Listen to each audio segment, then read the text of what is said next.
Hi, this is Kelly from Car Data Video. Today we're going to have a history lesson. Of all the automobiles that have ever been designed and built in the world, there's one that stands out as most significant above them all, and that's the Model T Ford. The Model T introduced mass production and single-handedly brought us from a horse and buggy level of technology to one where we had machines that were run by gasoline engines. Using a moving assembly line, Henry Ford was able to build these things in about 1/10 the time it took to build other vehicles by hand previous to the Model T. The Model Ts were simple, they were rugged, they were cheap, and as Henry Ford used to say, you can have any color you want as long as it's black. When they were first introduced in 1909, they sold for $950, which doesn't sound like much to us today. Back then, that was quite a lot of money. Henry Ford cleverly paid his employees $5 a day, which back then was a huge amount of money compared to other jobs that they could get. He also reduced their workday from 9 to 8 hours, but again by doing that, he could have 3 production shifts working and hence build cars around the clock. All of this was going on at a time of economic difficulty and transition, and so the result of this is people would come from all over the country to get jobs working in Detroit at the auto factories, and of course their job of choice was with Ford. Production of the Model A's went for 19 years, from 1908 to 1928, and the last ones that were built that weren't very much different from the very first ones that he originally produced.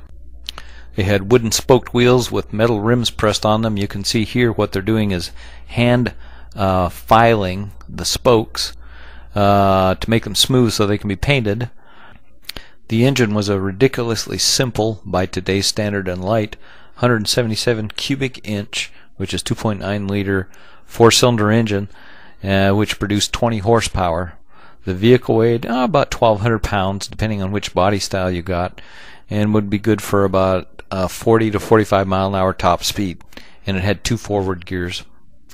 The assembly line was split so that the frame and the wheels and tires and everything were assembled at one point, and then the bodies were assembled separately, and then at one point the body would be dropped onto the frame.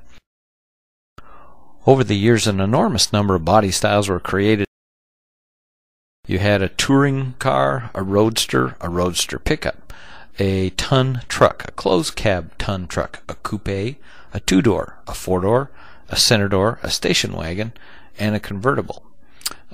Pretty versatile vehicle. Eventually the Model T was replaced by a Model A, which was a modernized, stylized version of a vehicle that looked quite the same. Highland Park was the first modern assembly plant, and is where the Model Ts were produced. And just like today, when they're done being assembled, they're driven off the assembly line. But look at these vehicles as they come out. Look at all the different body styles, many of which we read, and these are all just different versions of Model Ts.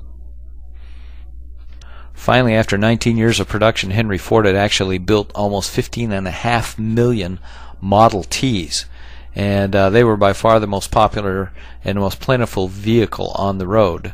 And here you can see the assembly of the 15 millionth, which is a 4-door convertible model, and as you can see, they've added some paint colors other than just black, and that actually is Henry Ford there driving off the assembly line and driving in that 15 millionth Model T Ford. This particular one hadn't gone through final assembly quality control. You can see how Henry had to give a little nudge there to get it shut properly. To start a Model T, you had to hand crank it, but because the engine wasn't very big and it was low compression, all it would take was about a half a turn and it would fire right up. Back then, riding in a car was an occasion. It was a big excursion. It was fun. Just the ride itself was quite entertaining. Keep in mind that going somewhere in a car was probably 10 times faster than going by horse or buggy, which is what they were accustomed to before. Back then, cities were just developing and most of the roads were terrible, especially the country roads. And so the Model T had to be built in such a way where it could handle anything, all the way from no road to city roads, and it actually did a very good job of that. Most of the country roads were mud roads or dirt roads, and in the city there was no snow plows. If it flooded, you had to ford it, and so you just had to deal with all the stuff, and the Model T was miraculous at being able to handle almost any road condition you could imagine. So here you've got the original Ford Model T, the great-great-great-grandparent of most every car you see on the road today. This is Kelly from Car Data Video.